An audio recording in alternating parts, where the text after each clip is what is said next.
بچوں کے ادب پر اس بین الاقوامی کانفرنس کے تیسرے اور آخری دن کے تیسرے اجلاس کا عنوان بچوں میں کتب بینی کے فروغ کے لیے ممکنہ اقدامات تھا، اور اس سیشن کے صدارتی پینل میں بچوں کے ادب کے حوالے سے نہایت معتبر نام جناب امان اللہ نیّر شوکت اور علی اکبر عباس کے ہمراہ یہ عاجز بھی شامل تھا۔ اس اجلاس میں بچوں میں کتاب بینی کی روز افزوں انحطاط پذیر حالت کو بہتر بنانے اور بچوں میں اس سلسلے میں شوق پیدا کرنے کے لیے مختلف اقدامات کا اعادہ کیا گیا۔ اس سلسلے میں ایک تجویز یہ بھی تھی کہ بچوں کے ادب کو جدید تقاضوں کو مد نظر رکھتے ہوئے ڈیجیٹل میڈیا کے پلیٹ فارم پر منتقل کیا جائے۔ سمارٹ فونز پر بچوں کے لیے آسان ایپس متعارف کروائی جائیں جن پر بچوں کی باتصویر کہانیاں ہوں، بچوں کے لیے نظمیں ہوں، اور بچوں کی کتب و رسائل کی ڈاؤن لوڈ وغیرہ کی پیچیدگیوں کو ممکنہ حد تک کم کرتے ہوئے ایسے فارمیٹس میں قابل نرسہ بنایا جائے جو بچوں کے لیے استعمال میں آسان ہو۔ میرا موقف تھا کہ بچوں کو اس سلسلے میں مائل اور قائل کرنے کے لیے محض سیمینارز،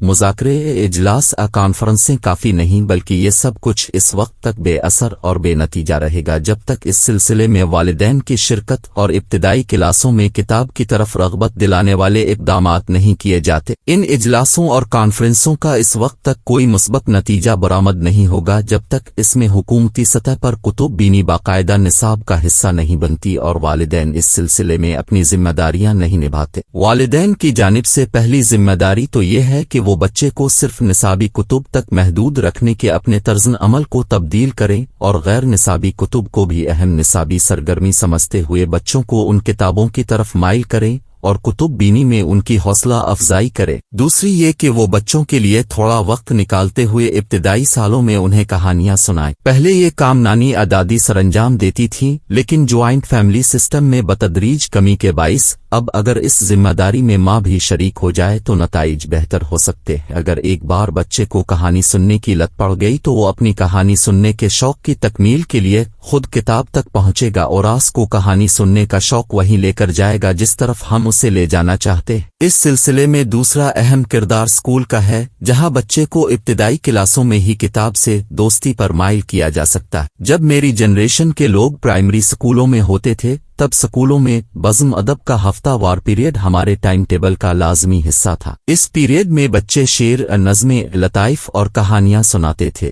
استاد ان کی رہنمائی اور حوصلہ افزائی کرتے تھے۔ نظموں اور کہانیوں کے انتخاب کے لیے وہ اخبارات کے بچوں کے لیے مختص صفحات، بچوں کے رسائل اور کتابوں کی نشاندہی اور رہنمائی کرتے تھے۔ اس پیریڈ میں بیت بازی کے مقابلے ہوتے تھے اور کوئز پروگرام بھی تشکیل دیے جاتے تھے۔ ریڈیو پاکستان ملتان جب نیا بنا تو میں government high school Gulgasht colony میں کلاس ہفتم میں پڑھتا تھا، تب ریڈیو پر کوئز مقابلے ہوتے تھے اور اپنے سکول کی طرف سے میں ان مقابلوں میں شرکت کے لیے جاتا تھا۔ ان مقابلوں میں حصہ لینے کی غرض سے ہم معلومات عامہ والی کتاب اور اخبارات کا باقاعدہ مطالعہ کرتے تھے۔ یہی حال بزم ادب کا تھا۔ میرے پاس اس زمانے میں ریڈیو کی جانب سے انعام میں حاصل کردہ کتاب پڑی ہوئی ہے۔ اللہ تعالی جنت الفردوس میں اعلیٰ مقام عطا فرمائے۔ تب ماسٹر عبدالقادر صاحب ہمیں سکول کی لائبریری سے متعلقہ کتب کی تلاش اور رہنمائی کا فریضہ سرانجام دیا کرتے تھے۔ تاہم یہ صرف اس لیے ممکن ہو سکا کہ ہمیں میونسپل پرائمری سکول چوک شہیدہ میں ماسٹر غلام حسن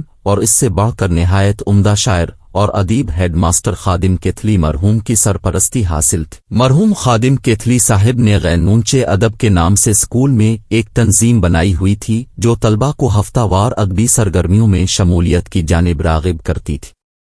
وہ اسکول میں اس تنظیم کے زیر اہتمام ایک سالانہ فنکشن کا اہتمام بھی کرتے تھے جس میں ٹیبلو، کوئز مقابلے، تقریری مقابلے، نعت خوانی اور بیت بازی کے علاوہ دیگر کئی نصابی و غیر نصابی سرگرمیوں پر مشتمل پروگرامز ہوتے تھے۔ اسکول میں خواہ مختصر سی ہی صحیح مگر لائبریری ہوتی تھی۔ پراستا آستا سب کچھ ختم ہو گیا۔ قاری ختم ہوئے تو محلوں میں قائمانہ لائبریریاں بھی انقا ہو گئیں۔ برسوں پہلے جرمنی کی حکومت نے پاکستان میں پرائمری اور ہائی سکولوں میں لائبریریوں کے قیام کی غرض سے لمبا چوڑا فنڈ مہیا کیا۔ صحیح رقم تو مجھے یاد نہیں، شاید 6 ارب روپے کے لگ بھگ تھی، اور اس کے تحت سکولوں میں پہلے سے موجود لائبریریوں کو مزید کتب، اور جن سکولوں میں لائبریری نہیں تھی وہاں لائبریری کا قیام بنیادی مقصد تھا۔ تاہم ہوا یہ کہ محکمہ تعلیم نے پبلشروں اور مصنفوں کی ملی بھگت سے اس فنڈ کو تکنیکی طریقے سے غتربود کرنے کا منصوبہ بنایا اور پنجاب کے 18,000 کے لگ بھگ سکولوں کے لیے ہر کتاب کی 18,000 کاپیاں خریدنے کا فیصلہ کیا گیا۔ اس منصوبے میں شامل پبلشروں اور مصنفوں نے محکمہ تعلیم سے مل کر اپنی اپنی کتب کو اس 18,000 والی فہرست میں شامل کروا لیا۔ جن مصنفین کی کتاب کا 500 کا ایڈیشن نہیں بکتا تھا انہوں نے اپنی وہی کتاب 18,000 کی تعداد میں چھاپی اور بیچ دی۔ دوسرا کھانچا یہ لگایا گیا کہ نئے ایڈیشن میں کتاب کی قیمت بھی بڑھا دی گئی۔ اس طرح مصنف، پبلشر اور محکمہ تعلیم کے کھڑپینچوں نے مل کر اس بہتی گنگا میں ہاتھ دھو لیے۔ اس فنڈ سے ایسی کتابیں خرید کر پرائمری اور ہائی سکولوں میں بھجوائی گئیں